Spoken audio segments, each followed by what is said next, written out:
All right, welcome everyone. Thanks to everyone who's here braving the snow and the cold and all the usual things of January now in March.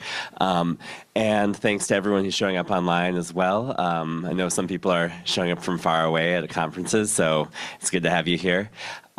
So on this St. Patrick's Day, we're actually not talking about the island of Ireland, but Kelin's going to be telling us about the islands of Hawaii, which maybe there's some geographical theme we can pull from it. I'm really glad for Kelin to be here. He was, in fact, my assigned freshman advisor at MIT, and that's how I originally met him, which was shortly after he was on his sabbatical here at SAFL. I suppose all the obligatory pieces are that Kelin did his bachelor's at the University of California, Berkeley, and then went on to a PhD at the University of Washington. Kelin, did you work with Jim Smith, or? I suffered under Jim Smith, yes. I worked with Tom Dunn. Okay, Tom Dunn, and suffered under Jim Smith, accordingly, which probably is a source of significant fluid mechanics knowledge. So with that, I think that I'm done because Kelin's the one you came to see. So thank you, Kelin, for being here. Thank you, Andy.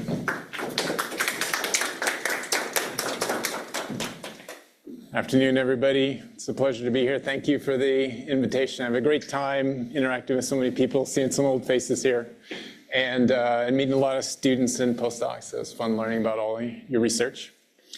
So today I'm going to share with you what to me are just really new perspectives on thinking about landscape evolution in the Hawaiian Islands. And I will show you, I'll set it up by the typical way of thinking about it, and I'll show you what I think is quite different. I want to acknowledge all my co-authors, the team working on this together, collaborative with 3 universities, Arizona State University, University of Idaho, and Purdue, working together in Hawaii. But before I start, this thing's going to work. Just wanted to remind everyone, I was here in SAFL back in 1995. Here we are when we first built the fish tank, the crew and me mixing up one of the first debris flows to run down and do the hydroplaning game. Here's an old picture right in this room. Just a few, David Morgan and I were here at the same time. Chris is back there, Gary Parker over here. Ben, right up there in the front. It's a very low-res thing. I think my wife took the pictures, 3 pictures to catch the whole group. I don't remember what the event was. But I also just wanted to mention my beautiful wife, Darla, who I met here that worked in the lab, and our romance was actually kindled right in this room at a Christmas party. So, and we've been married ever since. So that was 31 years ago. And it's exactly half a lifetime ago for me. So fun to be back. I also just want to mention, just show you all the people that contributed out in the field collecting data in Hawaii.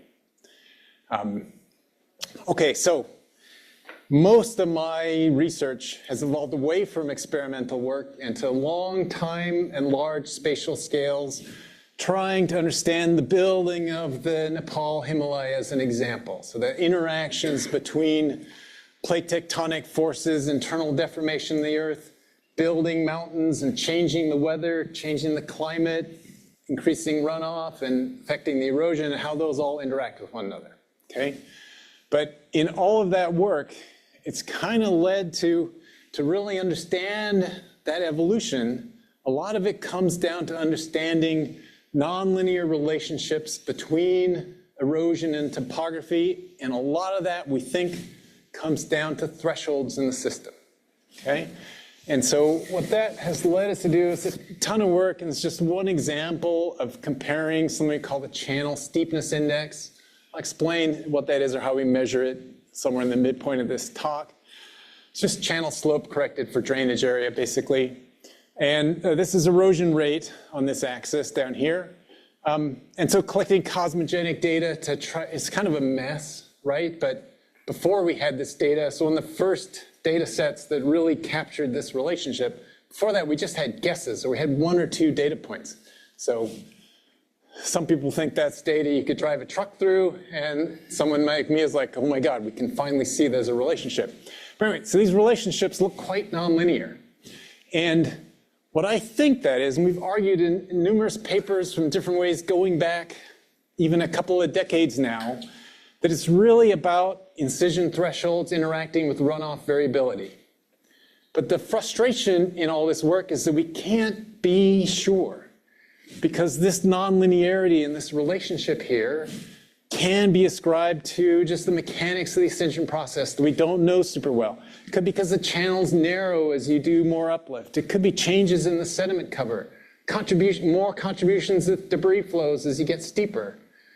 So we can't untangle very easily, is it really the thresholds? Even though I think it really is. So we have turned to the Hawaiian Islands as a place to look at this, okay?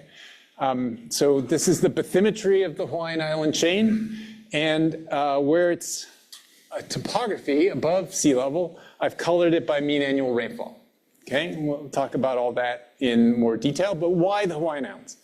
So first off, as you know, the plate relative to the hotspot is moving that direction.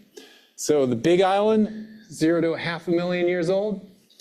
The Maui Nui, so this is Maui, but greater Maui, Maui Nui, that used to be a whole island, but it's submerged. They submerged early in their history. So it used to look like the big island, now it looks like multiple separate islands.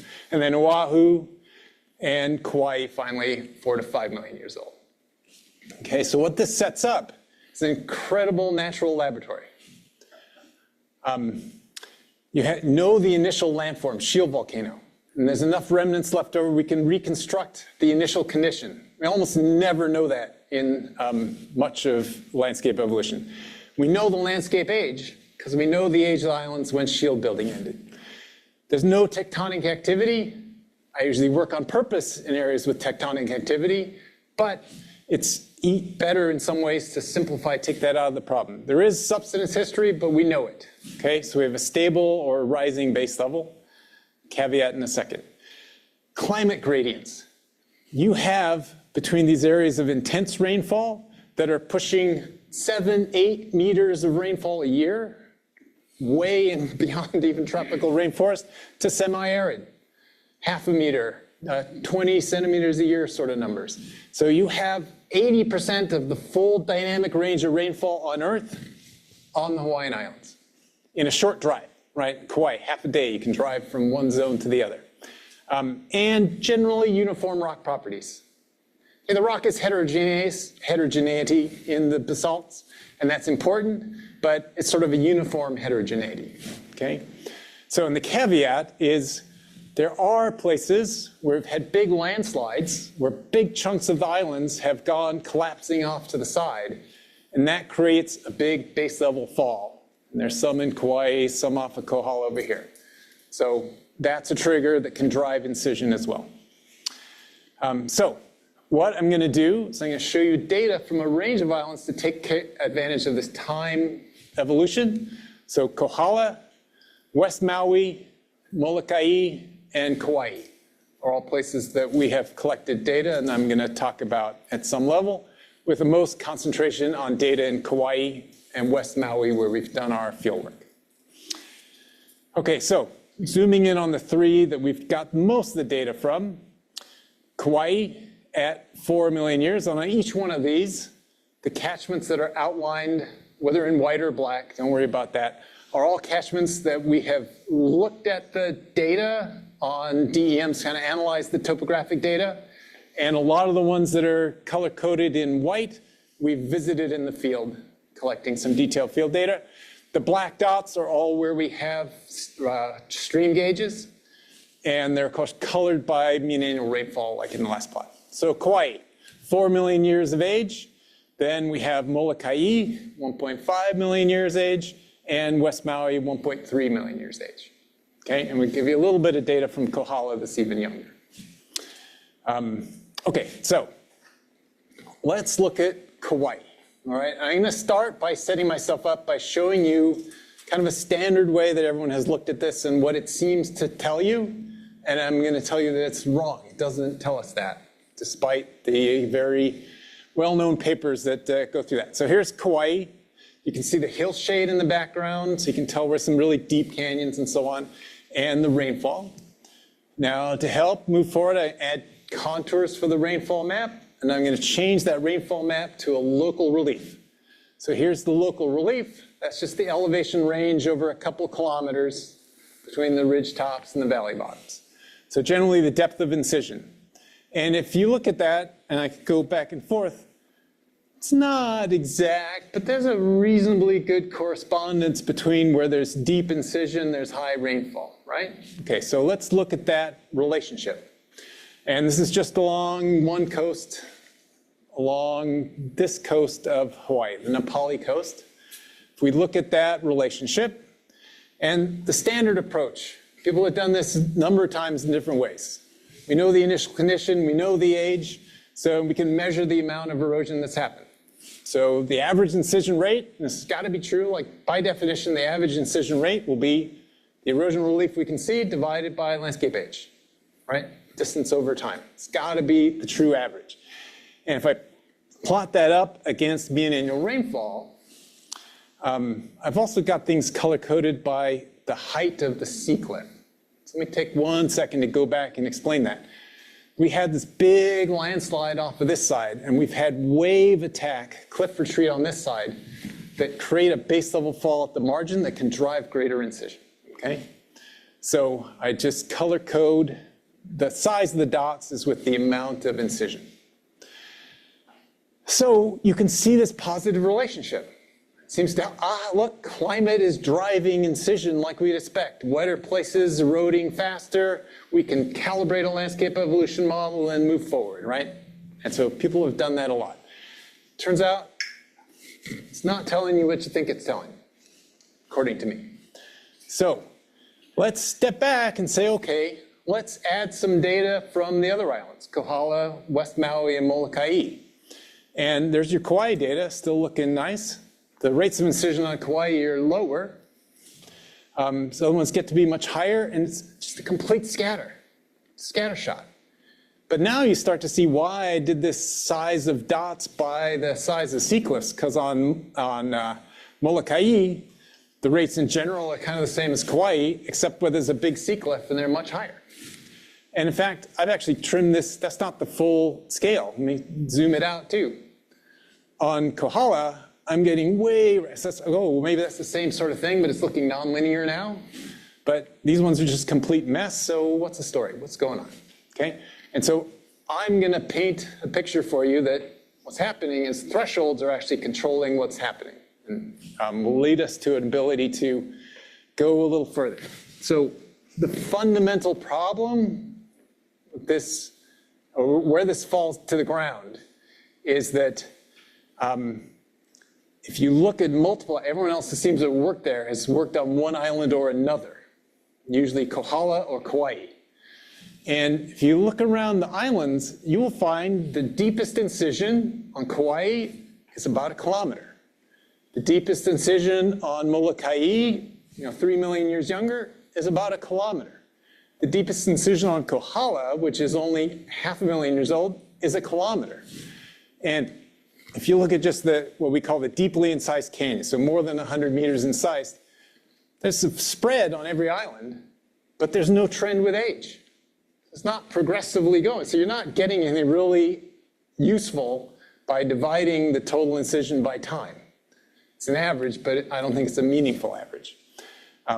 So if you plot up just the incision rate, same as before, plot it against the age of the island or the surface age, you get this plot, you get these ones from Kohala, these guys, and then out to Kauai, and you can fit a regression line, and you're all going to recognize that fit right away.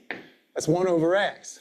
So I've got x, right? I've got 1 over x plotted against x, right?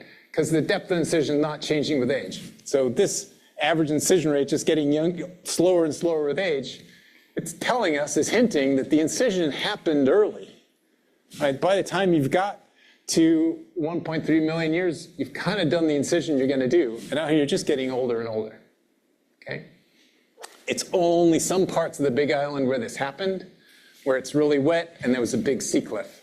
Everywhere else on the island, it hasn't done much incision yet. So a little caveat to what I'm saying. But, okay, so why is this happening? I think it's because of thresholds. And just looking at Google Earth, we can see all the ways these really are threshold-controlled incision. So Kohala Peninsula, the edge of the Big Island, 500,000 years old. You will see all these undissected surfaces, right? That's the original lava flow fields. Maybe they've been weathered a little bit, but they just haven't been dissected, haven't been eroded. You can see all kinds of nick points, and there's really big ones over here as well, that are limiting the boundary between deeply incised canyons and those undissected surfaces. And you can see all these fluvial hanging valleys, right? So we're very familiar with hanging valleys from glacial domains, where the little tributary ice can't cut down into the big valley glacier. But so these are fluvial channels that just drop off that sea cliff. It's just a waterfall at the sea. They haven't gone anywhere. And we think this sea cliff was formed about 250,000 years ago. So clearly thresholds are limiting the fact that there has been erosion in some deep erosion in some places and no erosion elsewhere. We can go to Kauai now, 4 million years old. We have some whopper sea cliffs sitting here. They're not a landslide. They're thought to be a wave attack cliff retreat, driving base level fall. But still, after 4 million years, lots of undissected surfaces. They have been lowered. They're not the original surface just by weathering and blowing the dust away or just running out, carrying the clays away. But again, there are nick points at the top of waterfalls between the dissected and undissected parts. And there's even these fluvial hanging valleys, right? Now they're the smaller is another one here. They're smaller streams, but in 4 million years, they've done nothing. Even when you drove them back, creating a cliff, they haven't been able to respond. They're just cascading over the top. We have the monoplane here. So a stable base level formed here with the sediment that's not exposed to the surface, formed by about 2 million years ago, rough estimate. And right, so those sea cliffs and those canyons that grade to the monoplane had to have been carved more than 2 million years ago. In fact, they're grading today. All right, so there's all these waterfalls. And one thing that us geomorphologists like to do, get excited. We see waterfalls, we see nick points, like, it's active incision, it's rapid incision, there's been a base level fall, that nick point is sweeping back. So are those waterfalls necessarily a signal of a pulse of rapid incision in response to a nick point? Or could they be places where the incision has halted and been stalled, right? And I'm going to make the case that in Hawaii, we can show that a lot of them are where it has stalled. Okay, so let's just take a quick look. Here's that the monoplane. This is the Nepali coastline of Kauai. Very beautiful place to go on vacation. It's a great place to camp, where we camp doing our field work. But some of these canyons have nick points and some do not. So here's where some of the prominent nick points are. So you can have canyons that are side by side, the same size, the same boundary condition, that do or don't have nick points. So let's take a look at some of those. And we'll start with these two, number 7 and 8. One of these has been the subject of multiple papers about the waterfall and about rapid nick point retreat. So I'm going to show you a few of these. There is the ridgeline in red, the channel profile in blue, and the reconstructed surface in black, but the original surface. So this channel number 7 has no nick point. It's just graded on back. It's just doing its thing. Right next door, number 8 has a nick point. And guess what? They look, initial condition the same, the slope downstream of the nick point the same. Which one eroded more? The one without the nick point, right? Finding that nick point there, that's where erosion stalled. It's not a sign of a rapid base level fall in this one that the other one didn't experience. Okay, now I don't know, there could have been a base level fall and a rapid pulse, and it just went all the way through in the adjacent one, but the one that still has the nick point is where it stalled, or at least slowed down. Maybe it's temporarily stalled, we don't know. We can look also at 10, 11, and 12 over here. All have nick points, but at different positions. more or less incision depending on where they got stalled. Okay, so we have a whole paper on that. It's not really what I'm going to focus on today, but so I just try to set up that so far Hawaiian Islands look like thresholds play a pretty important role in all aspects of landscape evolution on the Hawaiian Islands. And we have sort of three, this is just a simulation running where we created a sea cliff and the nick point is retreating back to kind of capture all the things that might happen. It's kind of three thresholds here. There's first some threshold you have to get over to get some incision going at all. There's a threshold associated with forming a waterfall, getting it moving, and stalling the threshold. Those might even be slightly different ones. And then there's a third one. When does the incision actually stop? Okay, and I've highlighted that in different colors, so we're going to focus on the whole rest of the talk. Is there and how can we represent this threshold of when incision stops? Okay, or did it stop?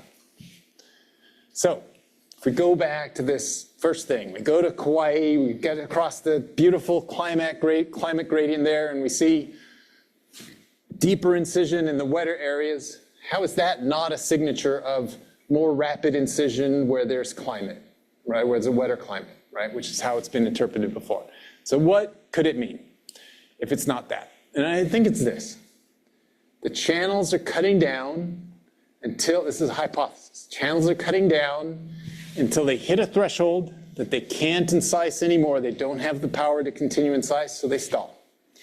And so in those conditions, you might expect that the slope you can cut down to in a wet climate is lower than the slope you can cut down to in a dry climate. So in this simulation, where it's initial condition and then these faint lines in the background are time steps on the way to the final time step colored in dark blue, and this dash would be ultimate if I ran it to the end of time, everywhere at the threshold. So this nick point is sweeping back in the wet one, leaving a surface at a fixed slope. You can see it cuts down to there in the first time step, and then from then on, it just stays at that point, okay? In the dry climate, does the same thing, but can't pass to a lower slope because it has less power to incise. It's got lower discharges, it's got to be a steeper slope to move the same boulders, okay?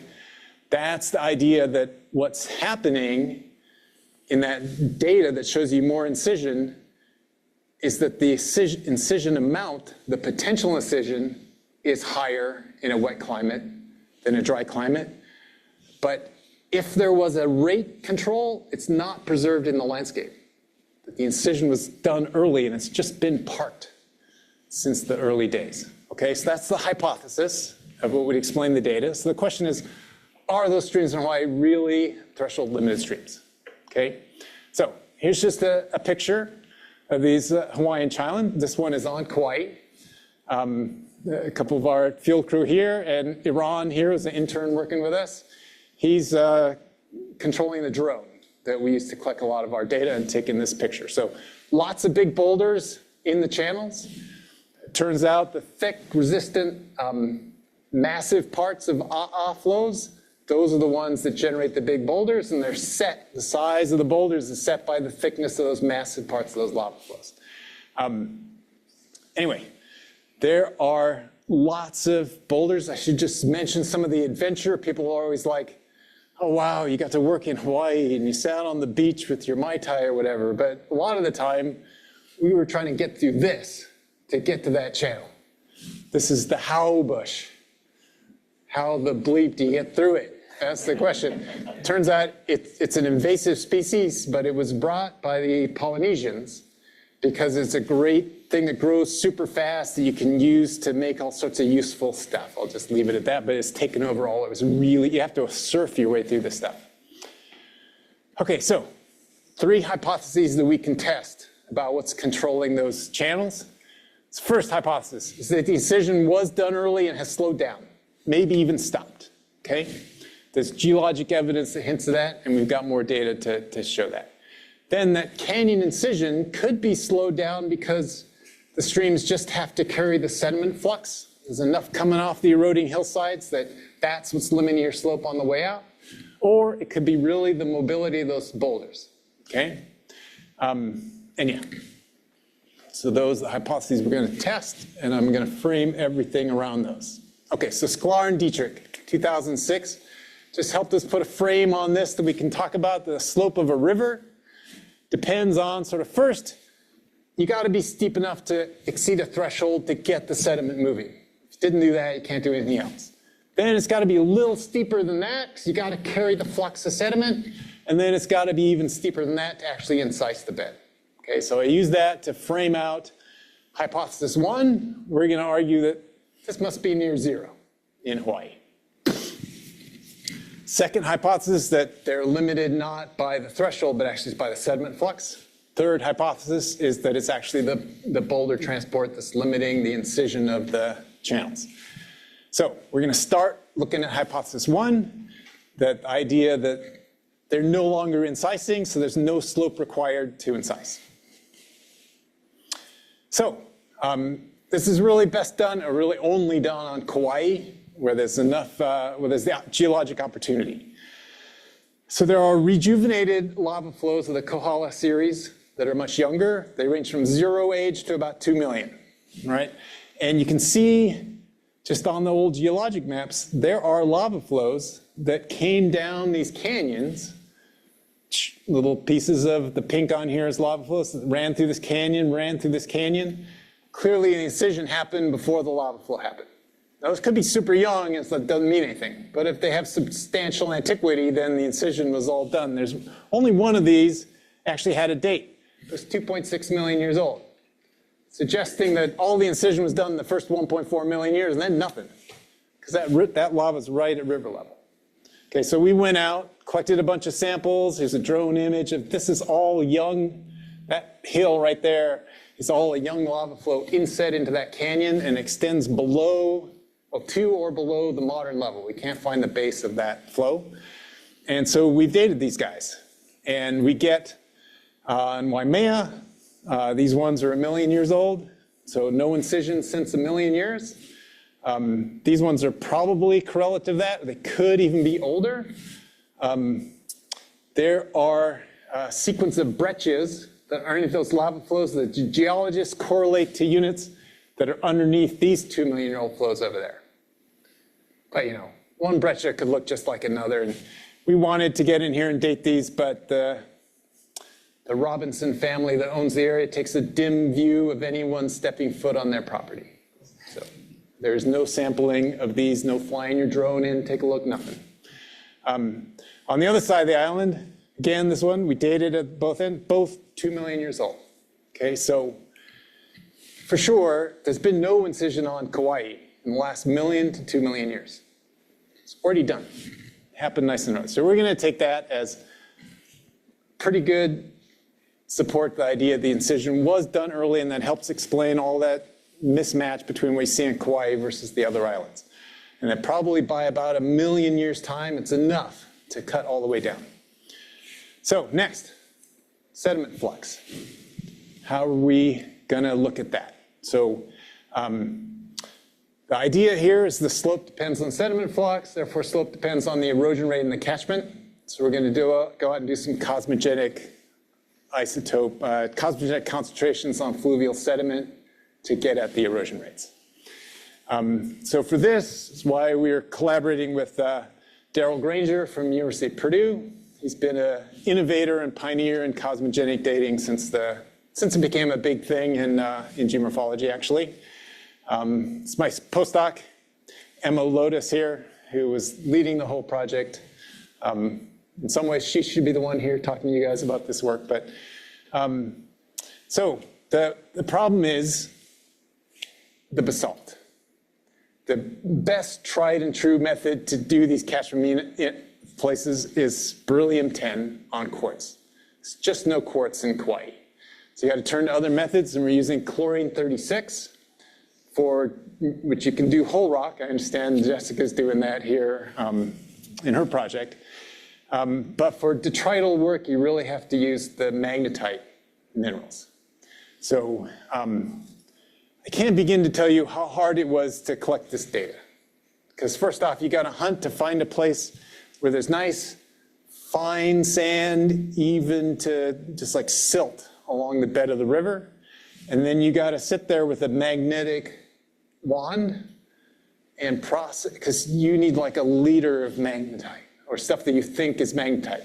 The trouble is everything is magnetic. Like everything sticks on that wand, but only the really fine-grained black little rings. I should have put it. Anyway, we spent 3 to 4 hours at each site, sitting there, bent over in the stream, sifting with that wand.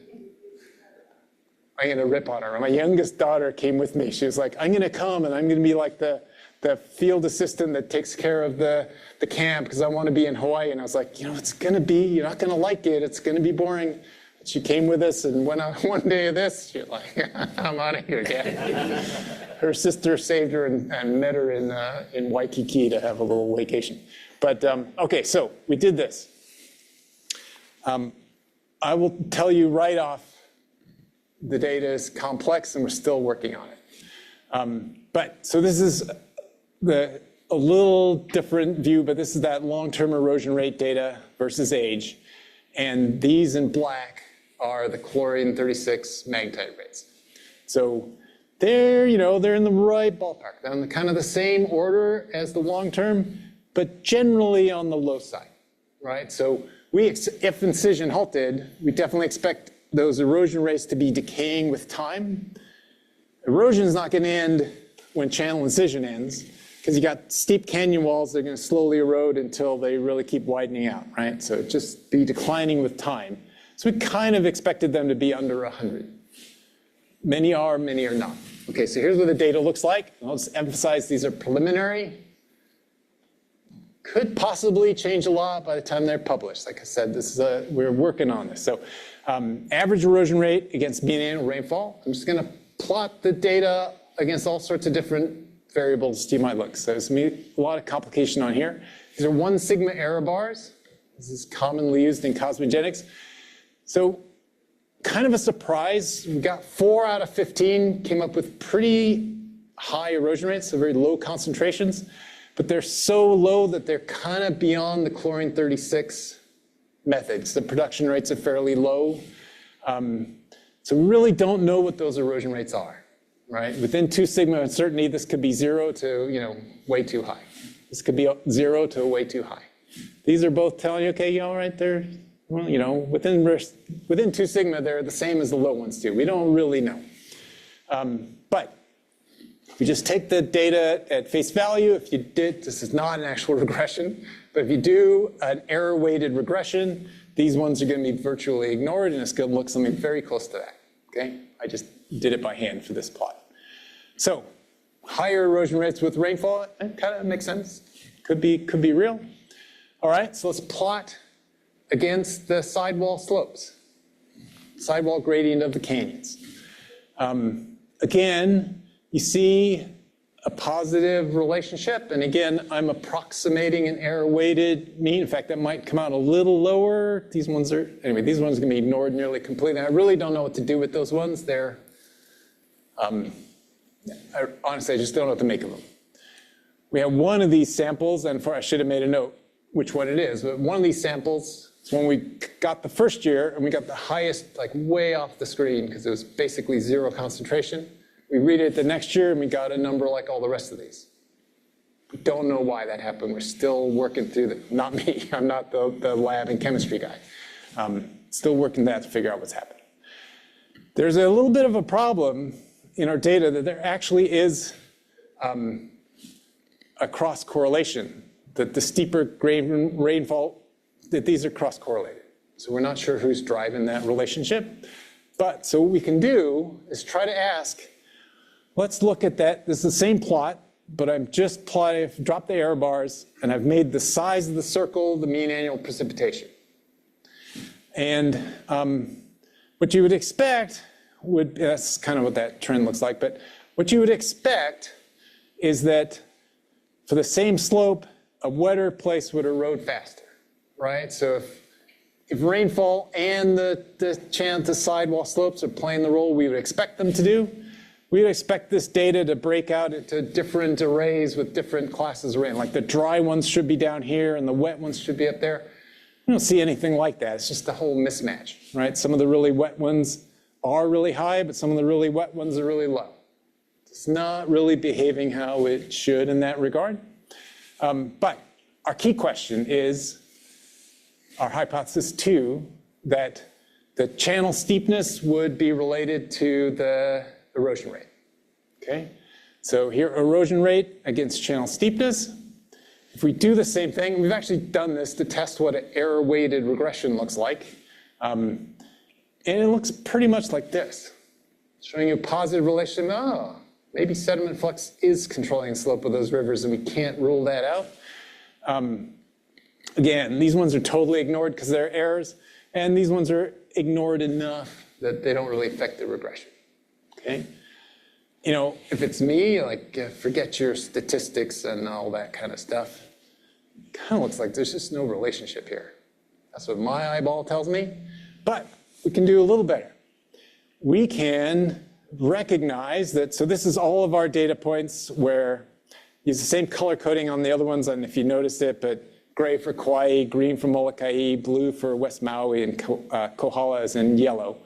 These are all the catchments we analyzed, and then the black ones are all the ones that we worked on in the field and sampled.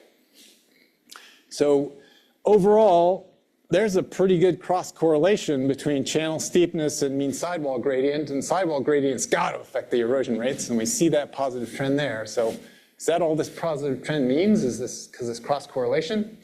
So we specifically sampled to make sure that within a narrow range of sidewall gradient, all really steep, we had a wide range of channel steepness.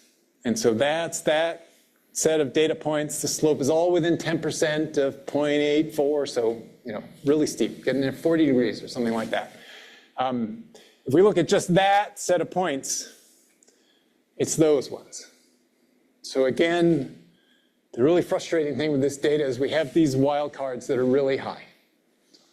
I don't know what to make of those. If those are real, like, okay, maybe there is some kind of positive thing because on balance these are high. But if you did the error-weighted regression on that, it certainly almost looks anti-correlated.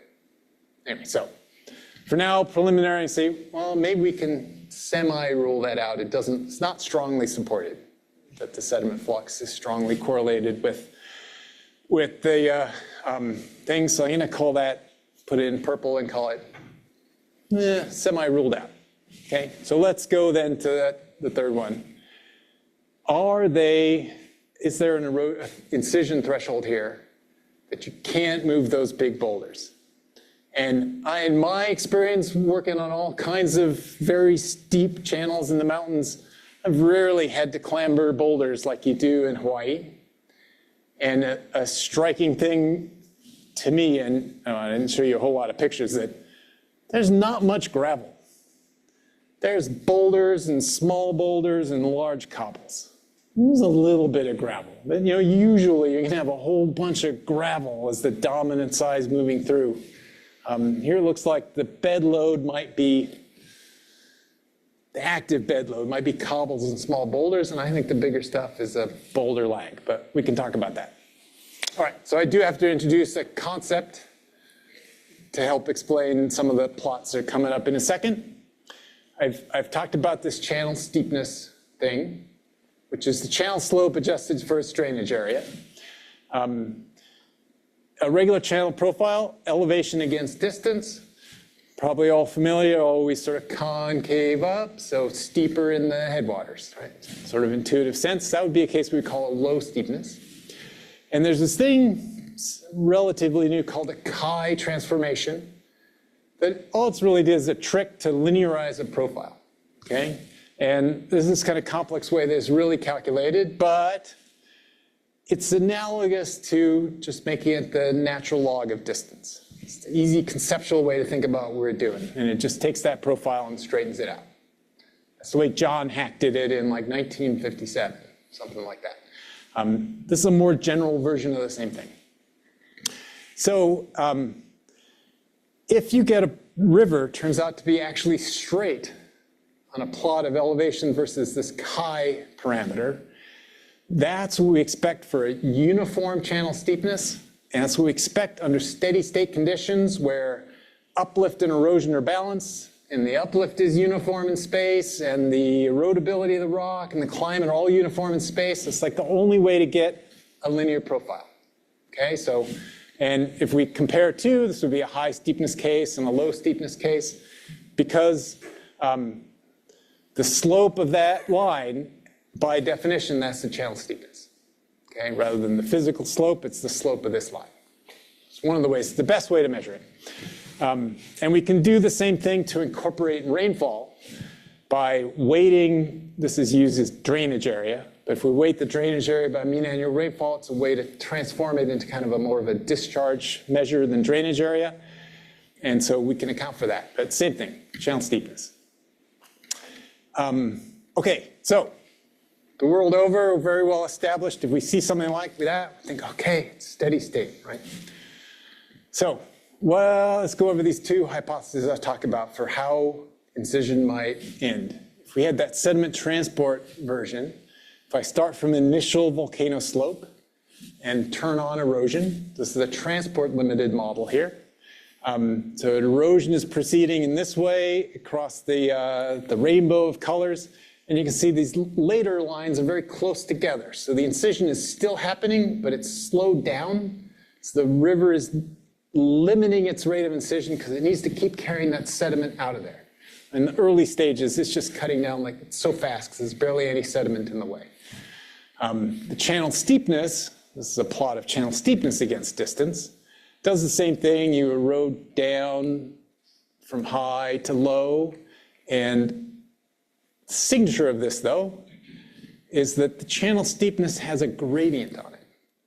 There's no uniform channel steepness any in this thing. So that would be like our hypothesis 1 and 2 together. Incision is limited, but it's because of the sediment flux.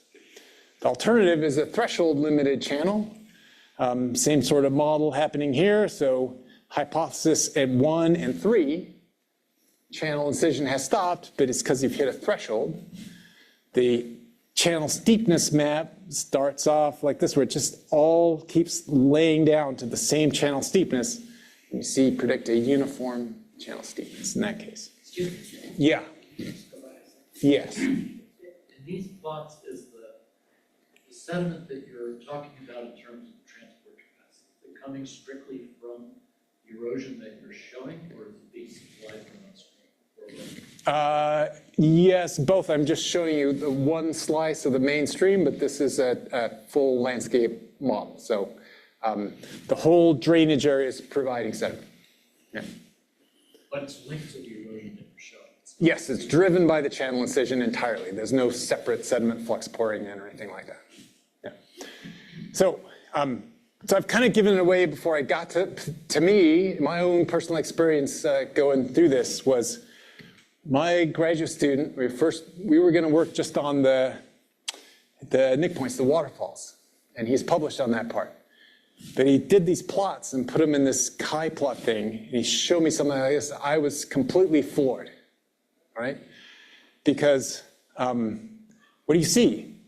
These are lines and they're straight for different values of channel steepness. There's these giant waterfalls, nick points we talked about before. Yes, cool story. But downstream from that, those channels have like uniform channel steepness. Anywhere in the world, if you had shown some geomorphology, I say, oh yeah, look at that. That's steady state. Incision must be balancing uplift. How else would you have that straight? It's the only way you get there. On Hawaii, there is no uplift. There is no way that is steady state. Uplift, it's not possible. But there is a steady state. It's the really boring steady state, when uplift is 0 and erosion is 0, set by the threshold. And so I saw that in 1 second. I was like, damn, those look like threshold channels. Now you can also see that the wettest ones, here 5.3 meters per year, that has a gentler gradient than, say, the driest one here, 1 meter per year. So we can do that thing where we weight the drainage area by mean annual rainfall. It's a crude way of trying to account for that climate difference. But we found in a number of landscapes it works amazingly well. And here, when we do it, it almost collapses them all the same, right? Just so that now one at 5.3 meters per year has almost the identical slope as one where the rainfall is 1 meter per year. So it does a decent job of accounting for the climate gradient. And so now I'm going to start looking at plots of channel steepness or this discharge weighted or rainfall weighted channel steepness. All right, so here's the data. All catchments that we looked at, all that are incised more than about 100 meters. Channel steepness of that straight section against median and rainfall. And then the black ones, circled in black, are the ones we worked on in the field. Okay, so yeah, it's a big mess, okay? But if you look through it, if I just add to it a line, what would it look like if there was a uniform threshold that described them all? Oh, it would go through like that. It goes with median and rainfall to 1/2, basically. And if you added lines for a higher threshold, lower threshold, it's like, well, I don't know. Maybe that's describing what's in there. And so let's switch it, not channel steepness. Let's put in that rainfall control and see if we see any rainfall dependence of that discharge weighted or rainfall weighted channel steepness. And no, there's no pattern to this. And the remarkable thing, so on one hand, you can look at it and say, that's just like a scatter shot of plots to fill your whole parameter space. But on the other hand, we're looking at all these islands, and within a factor of 3, they all have the same steepness. And so, maybe a small factor of the threshold, so a small difference in boulder sizes would be enough to explain how little variability there. And it's actually a remarkably consistent pattern. So our strategy in the field, let's sample catchments that all have pretty uniform channel steepness across a climate gradient. See if that looks like a uniform threshold. But then let's look at the crossbars, right? Right here, all about 3 meters a year, but channel steepness going from really low to really high. What's driving that? Is that a difference in sediment flux? Is that a difference in the boulder size? Can we figure it out? And we've got 3 different places we can look at that. 1, 2, and 3 meters per year. So that's what we set out to do. Get out there and fight to find places like, how are you gonna measure the grain size distribution of these? Like the classic walking around doing the blind, poking all the things we've been taught how to measure grains. It's actually really hard. Like you talk to some of your colleagues that do astrophysics, and they're calculating the age of whatever. Things way more complicated than the age of the universe. And you're saying, I'm going to measure the size of the boulders. They think you're a clown. But it's actually really hard to do. First off, we got to find places where there's enough in a cluster exposed above the water we can measure. And it's going to be a lot of variability, right? Anyone's walked a stream, you know that there's going to be a cluster of boulders here, and then fine rain patch, a cluster of boulders there. So we set out to a whole bunch of just traditional survey. Here's Daryl in the water with the survey pole. We just use this portable setup with a laser rangefinder. The key thing is the drone, okay? And I just want to take a minute to say it took us a long time to get this project funded.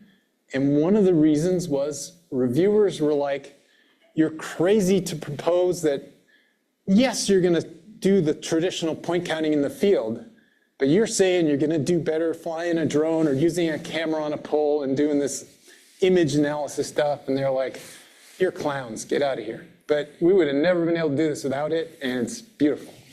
And even getting better than we've done so far. Anyways, here's me launching the drone, or he's driving it, I'm holding it, the blades start going. And so we make orthomosaics over all the largest comparable, not really point bars, but just bars in the systems that we can measure. And we use segment every grain. So field guy like me, we're doing AI, right? It's a deep machine learning process, a neural network. To go in, you have to train it a little bit, but then it finds the boundaries between one boulder and another and gives you a size distribution. So you get size distributions of 10,000 class, not 100 that you picked up in the field, right? And so we can do all kinds of grain size distributions, and here's our messy data. So first, what's on here? Grain size, notice that's 2 meters, against the local channel steepness. Right, so those channels, I talked before about the uniform channel steepness. That's the average over multiple kilometer reach. As you know, every river is going to be bouncing up and down. And we know there's a lot of variability as you hike along a river. There's bigger boulders here and smaller boulders there. We thought at first, it's a little diversion of the planned talk, but we thought at first, we'll sample 10 places on a given river and come up with the average. Turns out that really was not helping us. Much better is let the variability in nature help you and just take each pot, what's the local channel steepness, what's the local grain size, and merge all the catchments together. So in yellow are the D50s, median grain size, above the minimum threshold we can measure, a few centimeters. And blue is the D84. The black dots are the bin average of the D84. And here's a regression line through the D84s. So they are increasing with here, but also increasing variability. Personally, my interpretation is some sites, you're measuring mostly the active bed load because you hit one of those finer patches, and other sites, you're capturing the boulder lag that is in there. But so what do? We estimate what's the critical grain size you could move in the 5-year flood, okay? And that seems to correspond kind of with D50, though D50 doesn't show a statistical trend, it's just a mess. And this is what you get for the critical grain size that could get moving in a 100-year flood, depending on how you assume the width grows as you get to larger and larger floods, because we don't know. We measured the high flow, which is the 2 or 5-year flood, probably. They're steep banks, but they're not vertical. Anyway, so kind of the same trend. And to me, whether exact fits or not is not important. We're seeing the same trend of increasing boulder size as the trend in increasing critical size that could be moved. So to me, that's a nice support of the idea that those channels are at threshold. I just threw this in at the last minute. We just had a giant flood on Hawaii this weekend. Some places like on Kauai, the rainfall of record of like 8 inches in a very short time. So this generated, who knows? I haven't got the data yet, but some of those are going to be greater than 100-year floods, I think, that just happened. We were out there in 2018 after a series of floods that did greater than 100-year floods, starting to make me think that maybe the statistics is changing. But we found some pretty big boulders really did move. There's flood debris underneath these, meter-plus boulders. This 2-meter boulder split in half after at least toppling. Can see places where boulders, these are about a 1.5, so it's about 1.2, probably 1.5 meter boulder, perfectly imbricated. They are moving, not claiming that they're immobile, only that the flux rates are low because they just move a tiny bit in a 100-year flood, probably just enough to move boulders out at the same rate they're being produced off the hillsides. Anyway, so we think there is no incision. That's confirmed at least on Hawaii, on Kauai. Explains the rest of the data that everything would line up. And it looks like reasonable support for this hypothesis here. And the last thing I'm going to do, using every possible last second of the available time you guys gave me, is going to show very quickly an example on Molokai. We didn't collect any data in the field. Molokai is pretty cool because over here you've got a relatively gentle initial slope and a stable base level, no erosion of the coast. Over here, you've got a steep initial slope and a stable base level. And over here, you have a mega landslide that did 600 meters of base level fall. Okay, so I'm gonna pick 4 different streams to show you their profiles and show how a single model, assuming a single threshold, matches those. Okay, just super quick. So here's what the profiles look like. And that's the initial channel, so a very low slope part of the volcano. Number 2 is a much steeper part of the volcano. And number 4 is a steep part, but with a base level fall. Okay, so if we look at them on a chi plot, the thing to see on here is 1, 2, 3, 4, and they're parallel down here, right? So all these channels, despite 3 of them have no base level fall, 1 of them has 600 meters of base level fall to drive rapid incision. very different initial conditions, they all have the same channel steepness, right? And if we fit a model, just pick one of them, match it, find the right threshold and the right K. You can hardly see them. These thin black lines in here, the black lines, thin ones, are the models. Match, so I calibrated to give me the right uniform channel steepness down here. Then this is how it fits the individual profiles. Pretty well.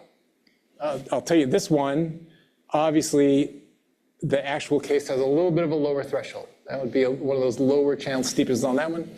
It's one that's only incised about 100 meters. It probably didn't generate very many big boulders. Don't know, haven't been there, but that's likely the case.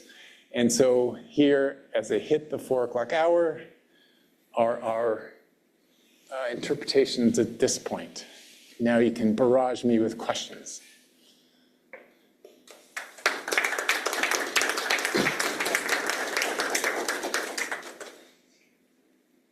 Yeah, I know, powered through a lot of different things, but. I have the mic, so I'll run around for those on Zoom.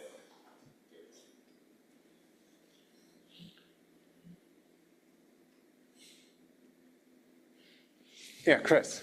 I'm happy to ask a question. I'm curious about if you have any idea what the actual flux of the boulders would be. I mean, you have some idea how much volume of channel has been excavated and things like that. So just even in order of magnitude terms, with the threshold of motion idea that you have and the idea that the boulders don't move very far in each event, can you move enough stuff to get the erosion that you have? Okay, it's a good question. Well, we certainly know the volume's been taken out over time, and that's what gave us those long-term average rates. We do know observationally that these channels are not just filling with boulders, right? So they're not just choking themselves up and aggrading. However, we know that over time, as climate fluctuates, see, the main climate patterns seem to be stable because it's always the trade wind. So the leeward side is always the leeward side, and the windward side is always the windward side. So we think the climate gradient is stably positioned, but obviously rainfall amounts change with time. Every canyon we can tell has aggraded at times and incised back down, and aggraded at times and incised back down. We can see that very clearly, especially places where there is wave attack, so you're right down to the coast. You guys can, I'm going to flip a question to the audience. At which time would the bed of the channel degrade? When sea level's high or when sea level's low?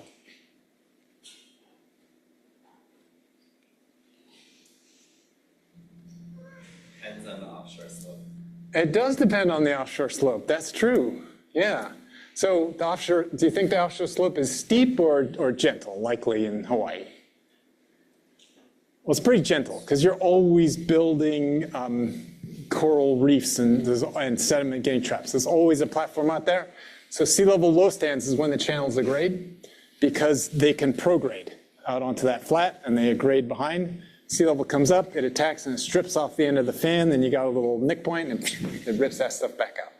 So we know the boulders have to be mobile. You can get, if you went back to my very first picture, it actually was out past the mountain front, and there's an incised fan full of boulders, okay?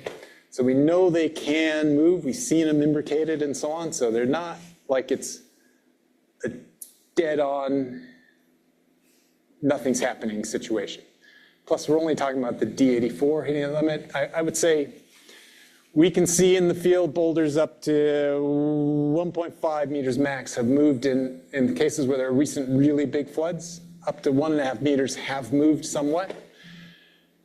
2 meters we never saw moved anywhere. They were all trapped and look like they're weathering in place. In terms of the flux, no, we don't have any kind of good constraint on the boulder production rate, putting new boulders into the system, nor the flux out. Probably the best estimate you get if you did some dating on some of the fill terraces that are exposed in fans now, and you could get a handle on the volumetric pulse that got in there. They're continually removed at the coast. So I know I didn't really answer because we haven't worked on that question. We don't have any data to constrain it. We're here first, I guess.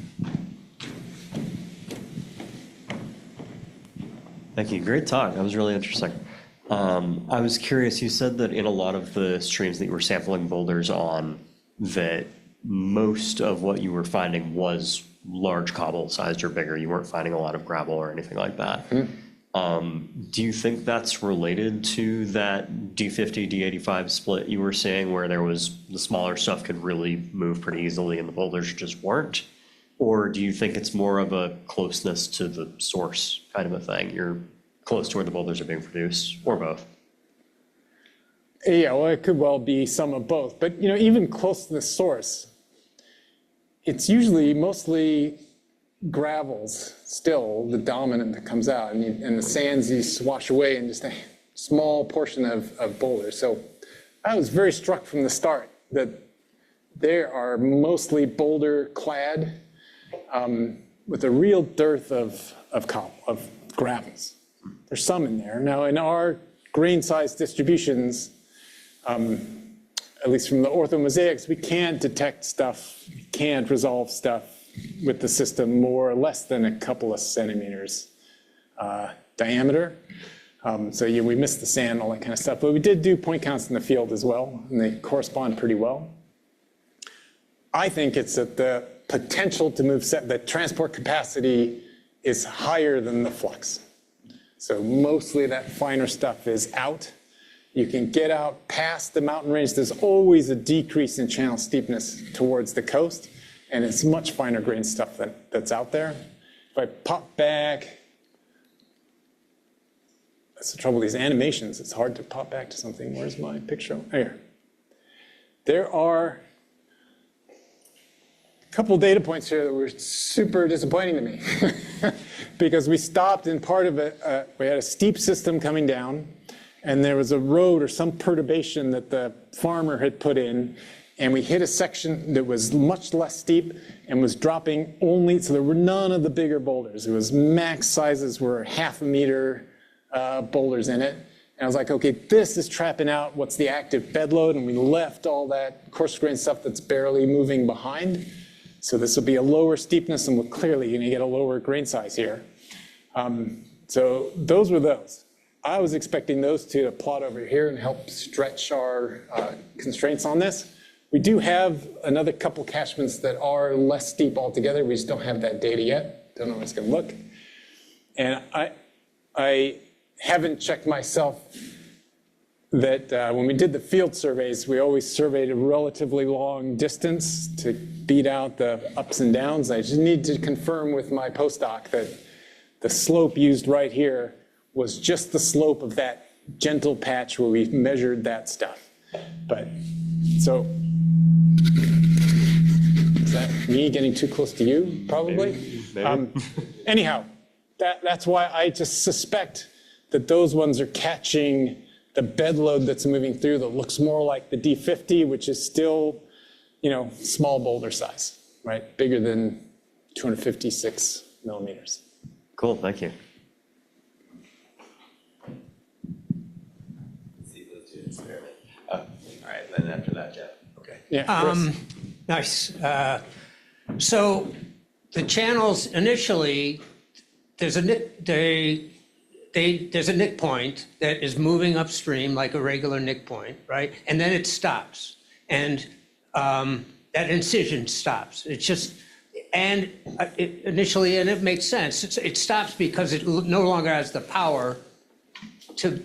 It's reached a threshold, which is your thresholding, and no longer has the power to continue incision. Am I so far correct? Yes. Or it's at least slowed down enough that that's going to be in that position for a long time, and you're most likely to find it at that state. So I'm missing what causes this lack. There's an instant in time where not an instant, but there's a period in time where incision stops, a nick point is locked in place. And what, I'm flashing and my it's a head. threshold. So what is it that is stealing the power that it had before that moment? Well, it's going to be just less drainage area, so less discharge. But caveat to that, I think it's a combination of, as you retreat, you're getting smaller headwater drainage area, so the discharges are going down, right? But there's also variability in the rock type.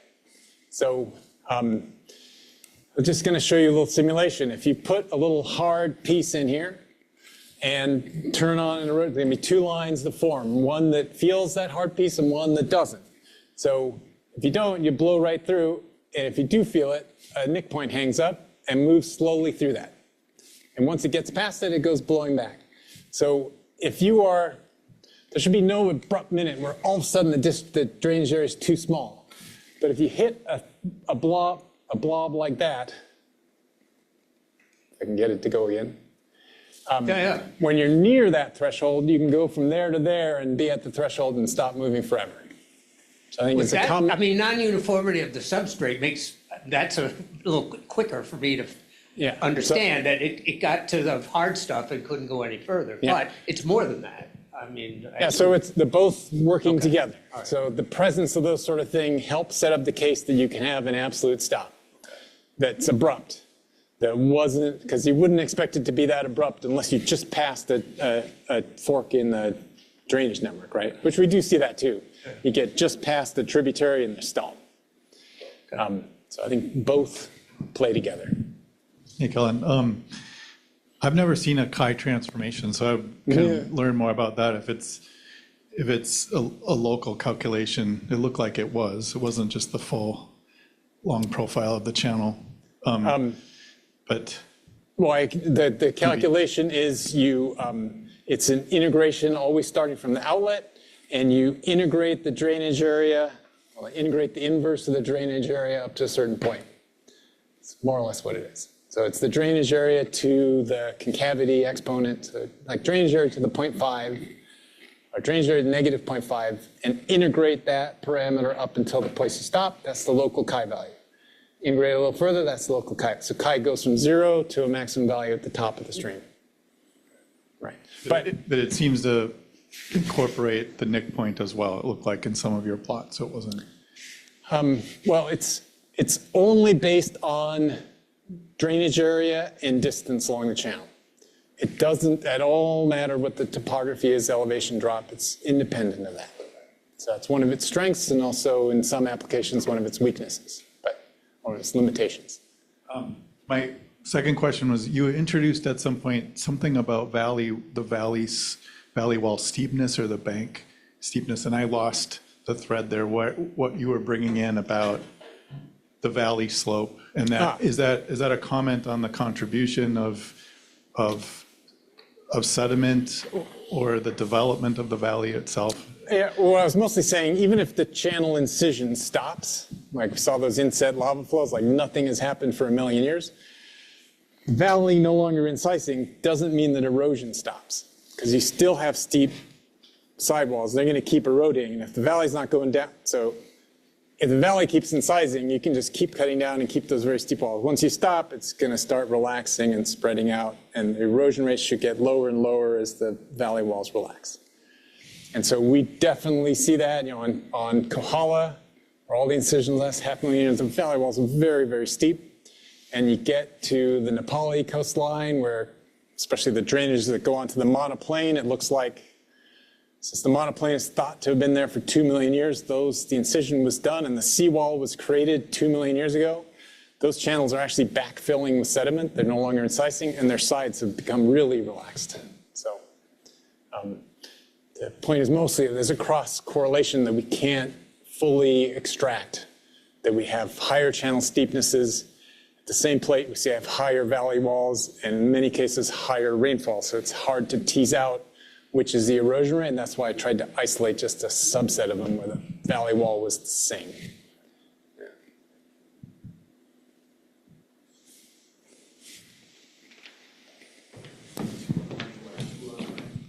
Good.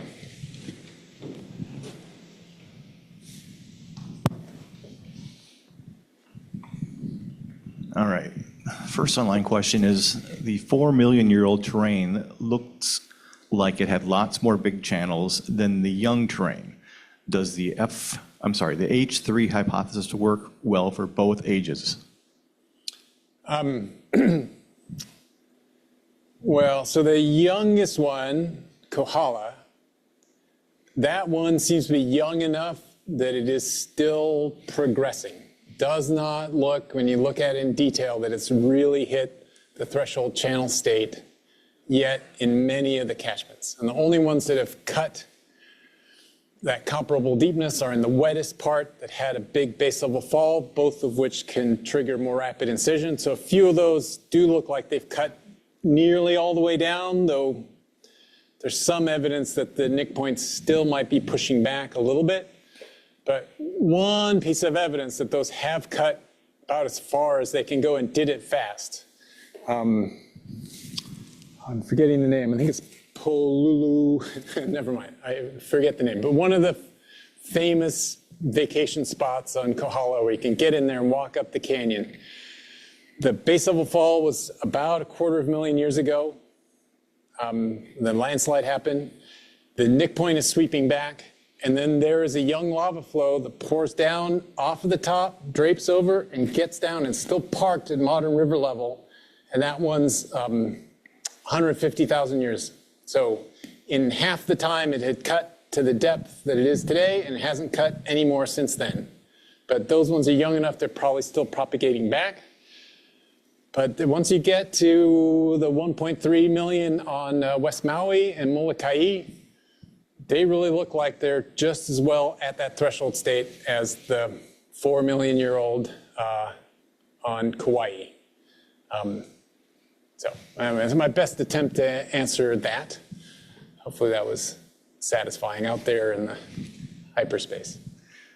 Well, he has one more question. Do you think this can form a basis for evaluation of streams worldwide and might allow us to parse out the other stream steepness influences more exactly? What sort of work would need to be done to pursue this? That's a great question. There's that's kind of what motivated the whole effort. So the big flashing neon warning sign is if you see that straight profile that we've all taken as a signature of steady state, and in many cases, maybe never true steady state, but somewhere close to it, might not be. So if you see those kind of straight profiles, especially in old origins, you should stop and think, this could just be a threshold channel. It's not incising anymore. It doesn't tell me that I'm at steady state, right? So in the Appalachians, you see things like that. It might just be a threshold state. Anyway, so that's the warning sign that we may be over-interpreting, seeing those straight, nicely organized profiles.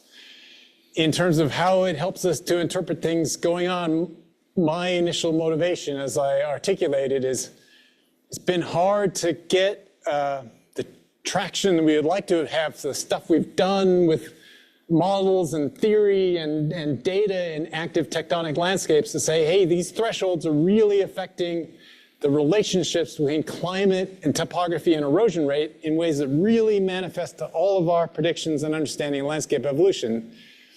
Except we're left with, yeah, but it could have been this, could have been that, could have been the other. So to me, this is kind of like establishing, okay, yes, those thresholds are real, and you can get a boundary on sort of the magnitude of those thresholds and carry that to those other landscapes to try to incorporate those effects. That's my best argument on that. And otherwise, we can talk more about the relative advantages of thinking of a threshold stream power versus a threshold shear stress. I think there are advantages to stream power, even though it's a little more phenomenological. Email me, we'll talk. Are there any other questions? Stop this from running. All right. If there are no other questions, let's all give Kelin one more warm round of applause.